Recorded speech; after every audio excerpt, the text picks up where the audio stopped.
నమస్కారం, మీరు చూస్తుంది సుమన్ టీవీ. నేను మీ కీర్తి. ముందుగా ప్రేక్షకులందరికీ నూతన సంవత్సర శుభాకాంక్షలు. జనవరి 1 కొత్త సంవత్సరం కదా. మరి జనవరి 1 నుంచి 31 వరకు ద్వాదశ రాశుల వారికి ఎలా ఉండబోతుంది, ఎలాంటి రెమెడీస్ పాటిస్తే బాగుంటుంది అన్న విషయాలు మనతో డిస్కస్ చేయడానికి మనతో పాటు ప్రముఖ ఆస్ట్రాలజర్ బ్రహ్మశ్రీ సురేష్ బాబు గారు ఉన్నారు. నమస్తే అండి. కీర్తి గారు నమస్కారం అండి. గోరుగుంట్ల సురేష్ బాబు గారు రాశి ఫలాలు చెప్తున్నారంటే చాలా ఎగ్జైటింగ్గా వెయిట్ చేస్తారు. ముందుగా ఒక 4-5 రాశుల వారైతే ఒక బాంబ్ బ్లాస్ట్ లాగానే మన రాశి ఫలాలు రిలీజ్ అవుతాయి. ముందుగా మీకు కూడా నూతన సంవత్సర శుభాకాంక్షలు అండి. కీర్తి గారు, మీకు ఇది 3వ సంవత్సరం నేను సుమన్ టీవీతో అసోసియేట్ అయ్యి రాశి ఫలాలు చేయటం. సో ఈ ప్లాట్ఫామ్ మనకి ఇచ్చిన సుమన్ టీవీకి, యాజమాన్యానికి, టెక్నీషియన్లకి, మీకు అందరికీ నూతన సంవత్సర శుభాకాంక్షలు. అలానే ఈ స్క్రీన్ మీద నన్ను చూస్తూ రాశి ఫలాలు వింటూ, అలానే జాతకం చెప్పించుకుంటూ, నన్ను ఫాలో అవుతూ చాలామంది కామెంట్లు పెడుతూ ఉన్న వాళ్ళందరికీ కూడా శుభాకాంక్షలు.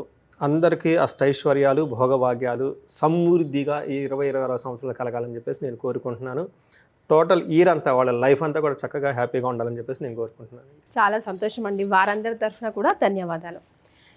ఇక ద్వాదశ రాశుల్లో భాగంగా మేషరాశి వారికి ఈ జనవరి నెల ఎలా ఉంటుందో తెలుసుకుందాం. మనం జనవరి మంత్ చూసుకున్నాం అనుకోండి, first new year calendar start అవుతుంది. ఒక అచీవ్మెంట్ 14, 15, 16 సంక్రాంతి, భోగి, కనుమ 3 పండుగలు ఉన్నాయి. ఆ తర్వాత 26 మనం వచ్చేటప్పటికి రిపబ్లికన్ డే. ఇలా అన్ని రకాల టోటల్గా ఎక్కువగా వెకేషన్స్ ఈ టైంలో ఉంటూ ఉంటారు. కోడి పందాలని అంత ఈవెన్ ఫారిన్ ఎన్ఆర్ఐ నుంచి క్లయింట్స్ కూడా చాలామంది ఇండియాకి వస్తూ ఉన్నారు. చాలామంది నన్ను కలవాలని చెప్పేసి ముందుగా అపాయింట్మెంట్స్ అన్ని తీసుకుని ఉన్నారు. ఇలా చాలా బిజీగా మా మిసెస్ కూడా బిజీగా చాలా ప్రోగ్రాంలు పెట్టింది. మరి అవి అటెండ్ అవుతాను, ఇవి అటెండ్ అవుతాను. ఆల్వేస్ మా మిసెస్కి ఇప్పుడు టెస్టింగ్ లాస్ట్ మూమెంట్ వరకు చాలా టెన్షన్ అవుతాం. ఒకరు ఆ ప్రోగ్రామ్ వెళ్తామా లేదా లేదంటే ఏదైనా హోమం వస్తుంది అక్కడ నుంచి చేయించాలని చెప్పి. సో అందరికీ ఇలా చక్కగా ఉత్సాహంగా హ్యాపీగా మంచి రోల్స్ అండ్ రెస్పాన్సిబిలిటీస్ వాళ్ళు చేస్తూ ధర్మార్థ కామ మోక్షాలను చక్కగా సునాశయంగా సిద్ధించుకోవాలని చెప్పేసి నేను కోరుకుంటున్నానండి. సో అలాంటి మాసంలో మనకి మేషరాశి వాళ్ళది ఎలా ఉందో చూద్దాం. జనవరి 2026 సంవత్సరంలో మేషరాశి యొక్క ఫలితాలు తెలుసుకోబోయే ముందు ఫస్ట్ వీళ్ళది నక్షత్రాలు అశ్విని 1, 2, 3, 4 పాదాలు, భరణి 1, 2, 3, 4 పాదాలు, కృతిక ఫస్ట్ పాదం అంతా ఇందులో ఉంటారు. పేరు బలం ప్రకారం కనుక చూసుకుని వీళ్ళకి చూ, చే, చో, చ, లా, లీ, లో, ఆ అన్న లెటర్స్ అంతా మేషరాశిలో ఉంటారు. సేమ్ ఈ మేషరాశిలో మనం మంత్లీ ఫలితాలు గమనించుకుంటే ఇందులో 4 గ్రహాలు మారుతున్నాయండి. ఒకటి సూర్యుడు, కుజుడు, బుధుడు, శుక్రుడు. వీళ్ళు కూడాను కరెక్ట్గా సంక్రమణ టైంలోనే మారుతున్నారండి. అన్ని గ్రహాలు మనకు వచ్చేటప్పటికి 13, 14 శుక్రుడు, సూర్యుడు మారుతున్నారండి. మిగతా గ్రహాలు వచ్చేటప్పుడు 16, 17 మారుతున్నారు. అంటే దాదాపు మనకి ఈ పండగల టైంలోనే 4 గ్రహాలు మారుతున్నాయండి. సో ఇది ఒక ఆ తర్వాత ముందు తర్వాత అన్నట్లు ఉంటుందండి. జనరల్గా మనకి పండగ ముందు పండగ తర్వాత, అందులో ఈ పండగ పెద్ద పండగ కాబట్టి చాలా టైం కూడా గ్యాప్ ఉంటుందన్నమాట. చాలామంది వెకేషన్కి వెళ్ళి వచ్చుంటారు. మళ్ళీ తిరిగి వచ్చేటప్పటికి ఆల్మోస్ట్ కొత్తగా ఒక న్యూ లైఫ్ స్టార్ట్ అయినట్లని మనం ఫీల్ అవ్వాలన్నమాట. ఎలా ఉంటుంది ఈ మేషరాశి వాళ్ళకి కనుక చూసుకుంటే వీళ్ళకి 10వ స్థానంలో ఎక్కువ గ్రహాలు ఉన్నాయండి. 10వ స్థానంలో ఎక్కువ గ్రహాలు ఉండటంతో ప్రొఫెషన్ రిలేటెడ్ మ్యాటర్స్లో, అథారిటీ రిలేటెడ్ మ్యాటర్స్లో, రికగ్నిషన్ వాటిల్లో ఎక్కువగా చేంజెస్ ఉండే అవకాశం ఉంటుంది. అంటే అది పాజిటివ్గా కానీ నెగిటివ్ కానీ చేంజెస్, అంటే గ్రహాలన్నీ వీళ్ళకి ఒకే హౌస్లో ఎక్కువగా కూర్చొని అనమాట. మనకి శాస్త్రాలు ఏం చెప్తుంది, ఎక్కువ గ్రహాలు ఏ హౌస్లో కూర్చుంటే అక్కడ చేంజెస్ ఎక్కువ ఉంటాయి, డైనమిక్గా ఉంటుంది, అప్స్ అండ్ డౌన్స్ ఎక్కువ ఉంటాయి అనమాట. చేంజెస్ చాలా హెవీగా ఉంటాయి అనమాట. సో 10వ స్థానంలో 4 గ్రహాలు ఒకేసారి వచ్చి పడిపోయాయి. అవి ఆ గ్రహాల యొక్క స్థితి ఉండటం వల్ల ప్రొఫెషన్ మ్యాటర్స్లో చాలా ఎక్కువగా ఫోకస్డ్గా ఎనర్జీ అంతా చేయాల్సి ఉంటుంది. ఇది సమరీ అండర్స్టాండ్. నెక్స్ట్ మీరు ఒక క్వశ్చన్ అడిగారు, పాజిటివ్ ఉంటుందా నెగిటివ్ ఉంటుందా?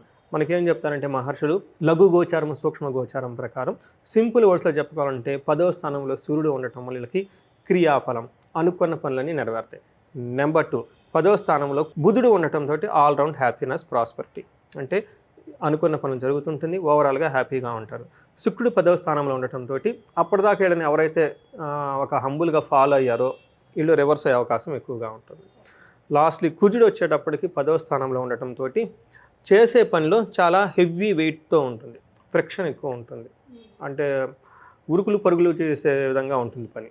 ఓకే. సో ఇంతవరకు మీకు ఓవరాల్గా అర్థమైంది అనుకుంటే ఈ 4 మొక్కల్లోనే టోటల్గా ఎలా ఉంటుందో. బట్ వీళ్ళదే ప్రొఫెషన్లో ఎక్కువగా ఫోకస్ చేయాల్సిన టైం వీళ్ళకని మనం చెప్పుకోవాలి. మనం డీటెయిల్డ్ చూస్తే సూర్యుడు 10వ స్థానంలో ఉండటం చాలా యోగ్యతనిస్తుంది. అనుకున్న పనులన్నీ జరిగిపోతాయి ఏదో ఒక విధంగా. అటు పక్కన ఎంప్లాయీస్ సపోర్ట్ చేయొచ్చు, సబార్డినేట్ సపోర్ట్ చేయకపోవచ్చు, ఇంట్లో వాళ్ళు సపోర్ట్ చేయవచ్చు, బట్ ఓవరాల్గా అనుకున్న పనులు అయితే అయిపోతాయి. మనకి సంస్కృతంలో మహర్షులు ఏం చెప్తారంటే అర్ధసిద్ధి అంటే ధనం వస్తుంది, సదా ఆరోగ్యం, బంధుమిత్ర సమాగమ, రాజదర్శన సుసల్లాపో, సుసౌఖ్యం దశమే రవి అని చెప్తారు. ఈ టైంలో అర్ధసిద్ధి ఉంటుంది, ఆరోగ్యం బాగుంటుంది, బంధుమిత్రులతో కలుస్తూ ఉంటారు, తర్వాత హయ్యర్ అఫీషియల్ని కలుస్తూ ఉంటారు, వాళ్ళతో పాటు చక్కగా మాట్లాడి వీళ్ళకి కావాల్సినన్ని ఎక్స్ప్లెయిన్ చేసుకొని వాళ్ళని కన్విన్స్ చేసుకొని వాళ్ళ ద్వారా అన్ని సౌఖ్యంగా కావాల్సినన్ని తీసేసుకుంటారని దాని యొక్క మీనింగ్ అండి. అంటే ప్రొఫెషనల్ మ్యాటర్ చాలా బాగుంటుంది, బట్ ఇంటికి సంబంధించిన వ్యవహారాల్లో ఇబ్బంది పడతారు. ఓకే. కుజుడు చూసుకున్నారనుకోండి 10వ స్థానంలో ఉండటంతో ఫస్ట్ హౌస్ తర్వాత థర్డ్ హౌస్ని చూస్తూ ఉంటారండి. చూసిన తర్వాత వీళ్ళకి ఎలా ఉంటుందంటే కుజుడు వల్ల కొంచెం మానసికంగా టెన్షన్లు ఎక్కువ ఉండే అవకాశం ఎక్కువ ఉంటుంది. తర్వాత భోజనం టయానికి భోజనం చేయకుండా ఉండటం, అంటే హెవీ వర్క్ రావటం పర్టికులర్గా. అంతేకాకుండా సదా సంచార ఉద్యోగం, మనకి సంస్కృతంలో సదా సంచార ఉద్యోగం. మనం మొదటి నుంచి చెప్పుకుంటాం వీళ్ళకి ప్రొఫెషన్లో ఎలా ఉంటుంది, అనుకున్న పనులు చేస్తారు, కానీ ఆ ప్రొఫెషన్ ఎలా ఉంటుందంట, ఆ ప్రొఫెషన్లో అటు ఇటు తిరుగుతూ ఉండే టైం ఎక్కువగా ఉంటుందన్నమాట. టయానికి భోజనం కూడా చేయలేనంత బిజీగా ఉంటారు, అది ఒకటి. తర్వాత ఈ టైంలో ధనాన్ని కోల్పోతామో అన్న భయం కూడా వెళ్ళుకుంటుంది. ఓకే. ఇది మనకి కుజుడు ఫ్రిక్షన్ కలిగిస్తూ ఉన్నారు అనమాట. నెక్స్ట్ శుక్రుడు వచ్చేటప్పటికి వీళ్ళకి 10వ స్థానంలో ఉండి ఏమో చేస్తున్నారంటే ఎడ్యుకేషన్ రిలేటెడ్ మ్యాటర్స్లో కానివ్వండి, కొత్తగా వెహికల్స్ కొనుక్కునే అవకాశం కూడా ఈ రాశి వాళ్ళకి చాలా ఎక్కువ ఉంటుంది. ఎవరైనా ఈ పండుగ సందర్భంగా వెహికల్స్ కొనుక్కోవాలన్నా, లేదంటే రియల్ ఎస్టేట్ కొనుక్కోవాలన్నా కానీ, జ్యువెలరీ కొనుక్కోవాలన్నా కానీ వీళ్ళకి బాగా కలిసి వస్తుంది. చాలా అవకాశం ఉంది ఈ రాశి వాళ్ళకి. సో మనకి దాంతే కాకుండా 10వ స్థానంలో శుక్రుడు ఉండటంతో స్త్రీ సౌఖ్య హాని మాప్నోతి అంటారు. అంటే వీళ్ళకి జెంట్స్ అయితే వాళ్ళకి ఇంట్లో కానివ్వండి, బయట లేడీస్ కానీ ఎవరైనా ఉంటే వాళ్ళ ద్వారా వీళ్ళకి కొంచెం ఇబ్బందులు వచ్చే అవకాశం ఎక్కువ ఉందని మనకు చెప్తూ ఉంటారు. రిపో భయం అర్ధనాశనం, ధననాశనం అయ్యి అవుతుంది. మెయిన్ ధనాన్ని వల్ల శత్రువుల బాధ కూడా ఉండే అవకాశం ఎక్కువ ఉంటుంది. బట్ ఓవరాల్గా బుధుడు కనుక చూసుకుంటే వీళ్ళకి ఆల్ రౌండ్ ప్రాస్పరిటీని తీసుకొస్తూ ఉన్నారు. ఒక మంచి టైం అని చెప్పేసి మనం చెప్పుకోవాలండి. సో గ్రహాల ప్రకారం అయితే మేషరాశి వారికి ఇలా ఉంది, మరి నక్షత్రాల ప్రకారం ఎలా ఉందండి? సో నక్షత్రం ప్రకారం వీళ్ళకి ఇందాక మనం చెప్పుకునే విధంగా ప్రొఫెషన్, అందులో కొంచెం ups and downs, but finally success, happy. నక్షత్రం ప్రకారం చూసుకుంటే అశ్విని భరణి కృతికా నక్షత్రం వాళ్ళకి, అశ్విని నక్షత్రం వాళ్ళకి ఏమవుతుందంటే అండి అవుట్ స్టేషన్ వెళ్ళే అవకాశం ఎక్కువగా ఉంటుంది, షాపింగ్ ఎక్కువ చేస్తూ ఉంటారు, కొత్తగా జ్యువెలరీ బట్టలు కొనే అవకాశం ఎక్కువ ఉంటుంది. మరి వీళ్ళకి ఛాలెంజ్ చేసిందంటేనండి హెల్త్ కాంప్లికేషన్స్ ఉంటే, రెండోది అతిగా భయపడే పరిస్థితులు ఉంటాయనేది గమనించుకోవాలి. ఓకే. అంటే అంతగా భయపడని అవసరం లేదు, కానీ వీళ్ళు భయపడాల్సిన దానికంటే ఎక్కువగా భయపడే పరిస్థితులు ఉంటాయి. అలానే భరణి నక్షత్రం వాళ్ళకి చూసుకుంటే వీళ్ళకి సేమ్ వాళ్ళలాగానే వస్త్రలాభం ఉంటుంది, షాపింగ్ చేసుకుంటారు, ఫారిన్ వెళ్ళాలి అనుకున్న వాళ్ళకి, లేదంటే అవుట్ స్టేషన్ ఉన్న వాళ్ళకి, ట్రాన్స్ఫర్లు కావాలనుకునే వాళ్ళకి ఫేవరబుల్గా ఉంటుంది. వీళ్ళకి హెల్త్ విషయంలో కొంచెం బాడీ ఓవర్ హీట్ చేసి హెల్త్ ఏమంటారు body may become weak, tiredness అనేది ఇలాంటి వచ్చే అవకాశం ఎక్కువగా ఉంటుంది. వీళ్ళు కూడా అతిగా భయపడే అవకాశం ఉంటుంది. ఫైనల్గా ఇందులో ఉన్న కృతికా నక్షత్రం వాళ్ళకి వస్త్రలాభం, షాపింగ్స్ అన్నీ చేస్తారు, ఫారిన్ వెళ్ళాలి, వేరే ఊరికి వెళ్ళాలి, ట్రావెల్ చేయాలనుకునే వాళ్ళకి అనుకూలంగా ఉంటుంది. బట్ వీళ్ళు కూడా అతిగా భయపడే పరిస్థితి ఎక్కువగా ఉంటుంది. కొంచెం ధనానికి ఇబ్బంది పడే అవకాశం ఎక్కువగా ఉంటుంది ఈ కృతికా నక్షత్రం వాళ్ళకి. ఇది ఓవరాల్గా కనుక మనం చూసుకుంటే కృతికా నక్షత్రం వాళ్ళకి అనుకున్న పనులు కొంచెం ఎక్కువగా డిస్టర్బెన్స్ ఫీల్ అయ్యే అవకాశం ఎక్కువగా ఉంది. వాటిని కొంచెం ప్లాన్ చేసుకుంటే డిస్టర్బెన్స్ ఉంటుంది కాబట్టి ఇన్ కేస్ డిస్టర్బ్ అయినా కానీ దానికి ప్లాన్ బి పెట్టుకొని కొంచెం కామ్ మైండ్తో ముందుకెళ్తుంటే ఈ రాశి వాళ్ళకి బాగుంటుందండి. రెండోది ఓవరాల్గా వీళ్ళకి ఏలినాటి శని యొక్క ప్రభావంతో ఉన్నారు. మనం న్యూ ఇయర్లో రాశి ఫలాలు చెప్పుకున్నాం, ఎవరైనా అది మిస్ అయ్యి ఉంటే ఇన్ కేస్ అది చూస్తే వాళ్ళకి complete whole year broad picture ఎలా ఉంటుందో మనం తెలుసుకోవచ్చు. రైట్. సో మరి మేషరాశి వారు ఎలాంటి రెమెడీస్ పాటించాలంటారు Jan 1st నుంచి 31st వరకు? వీళ్ళకి ఎలా ఉంటుందంటేనండి సక్సెస్ వస్తుంది, కొంచెం హార్డ్ వర్క్ చేయాల్సి ఉంటుంది. బేసికల్గా వీళ్ళకి శనికి సంబంధించిన సంపూర్ణ శాంతి పీడలు, సంపూర్ణ శాంతి పూజలు ఒకటి చేయించుకుంటూ ఉండాలి.